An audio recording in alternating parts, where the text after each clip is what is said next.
नमस्कार बालमित्र मैत्रिणींनो, मी मंगला वलगावकर. माझं मंगला आजीच्या धमाल गोष्टी नावाचं यूट्यूब चॅनल आहे बरं का. आणि त्याच्यावर मी तुम्हाला गोष्टी सांगते. बरेच दिवस झाले मी गोष्ट तुम्हाला सांगितली नाही, तुम्ही वाट बघत असाल ना. तर आता एक छानशी गोष्ट सांगणार आहे बरं का. गोष्टीचं नाव आहे शांतीब्रह्म. गोष्टीचं नाव काय आहे? शांतीब्रह्म. पैठणला संत एकनाथ महाराज होऊन गेले ना, तर त्यांना शांतीब्रह्म म्हणत असतात. इतका त्यांचा शांत स्वभाव होता. आणि त्याबद्दलचीच ही गोष्ट आहे, मी सांगणार आहे ती. तर संत एकनाथ हे खूप थोर संत होऊन गेले आणि त्यांनी एकनाथी भागवत नावाचा सुंदर ग्रंथ लिहिला. अनेक गवळणी भारुडं हे त्यांचं साहित्य प्रसिद्ध आहे. आणि ते शांतीसाठी कधी चिडत नसत, रागवत नसत, म्हणून ते फार प्रसिद्ध आहेत. आता कुठलंही गाव म्हणलं आणि संतांना त्रास देणारे लोकही असतातच. चांडाळ चौकडी असतीच. तर पैठणला तर कुच्चरोटा नावाचा ओटा आजही आहे आणि तिथं हे कुटाळक्या करणारे लोक बसायचे.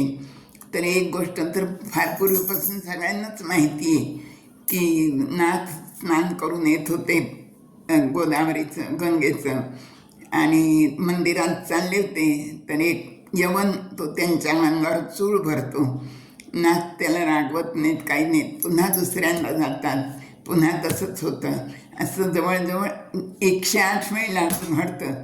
आणि तरी पण नाथांना काही राग येत नाही. त्या यवनाला ते काही रागवत नाहीत, बोलत नाहीत. मग तोच त्यालाच आपली लाज वाटते आणि तो नाथांना शरण जातो. तर उलट नाथ त्याला काय म्हणतात की अरे तू कशाला मला हे करतोस, म्हणे माझी क्षमा मागतोस. तू काहीच चूक केली नाही आहेस, तुझ्यामुळं मला उलट 108 वेळेला गंगेचं स्नान घडलं. असे हे ते शांत स्वभावाचे होते. तर एकदा ह्या चांडाळ चौकडीने एका मुलाला बोलवलं. असा तरुण मुलगा होता. आणि तू एक काम करायचं म्हणे, तू नाथांना राग आणून दाखवायचा बघ म्हणे, तर तुला आम्ही खूप मोठं बक्षीस घेऊ. त्यांची पैज लागली आणि तो तरुण त्याप्रमाणे करायला तयार पण झाला बरं का. आणि तो काय केलं, मग त्याने एके दिवशी नाथ स्नान करून आले गंगेचं आणि मग आपल्या देवघरात पूजेला बसले होते. आणि हा काय केला, हा तरुण जो मुलगा होता ना, त्यांना राग आणण्यासाठी जो तयार झाला होता, तो चप्पल घालून एकदम नाथांच्या देवघरात गेला. आणि त्याला वाटलं तर आपल्या ह्या याने नाथ खूप चिडतील म्हणून. पण नाथ अजिबात चिडले नाहीत. नाथ त्या मुलाला घेऊन बाहेर आले आणि त्याला विचारलं त्यांनी, काय काम होतं बाळा तुझं माझ्याकडे. तर तो मुलगा लज्जित झाला आणि निघून गेला.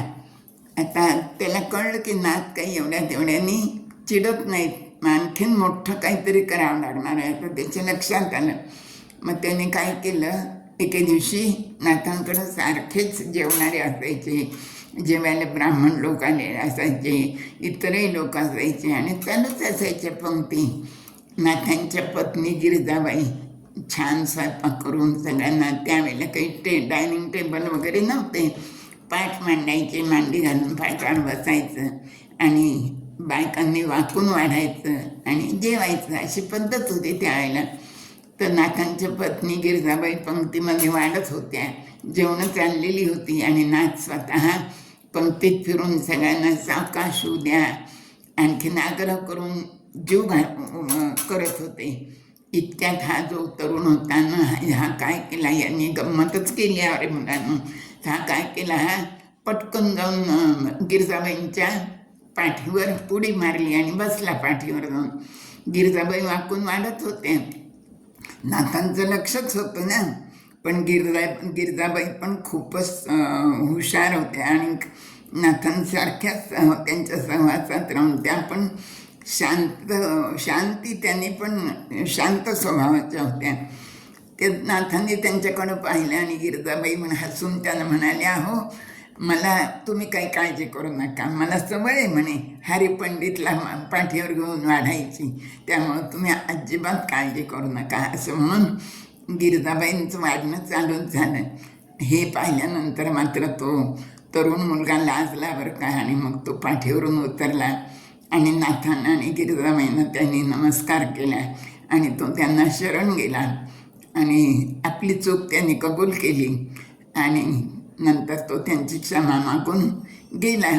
इकडं चांडाळ चौकडी वाट पाहतच होती आणि त्यांना त्याने सांगितलं की नाथांना कुणीच राग आणू शकत नाही, ते नावाप्रमाणे खरोखरच शांती ब्रह्म आहेत आणि त्यांची शांती कोणीही भंग करू शकत नाही. मी चुकलो, तुमच्याबरोबर पैज लावली ती, पण आता तुम्ही कोणाबरोबर अशी पैज लावू पण नका आणि नाथांना त्रास देऊ पण नका, असं त्या मुलांनी सांगितलं. तर इतकी पराकोटीची शांती त्यांच्या स्वभावात होती आणि त्यांना साथ देणारी त्यांची पत्नी गिरिजाबाई ती पण तशीच होती. तर ही एक छानशी गोष्ट आज मला आठवली म्हणून मी तुम्हाला सांगितली. धन्यवाद.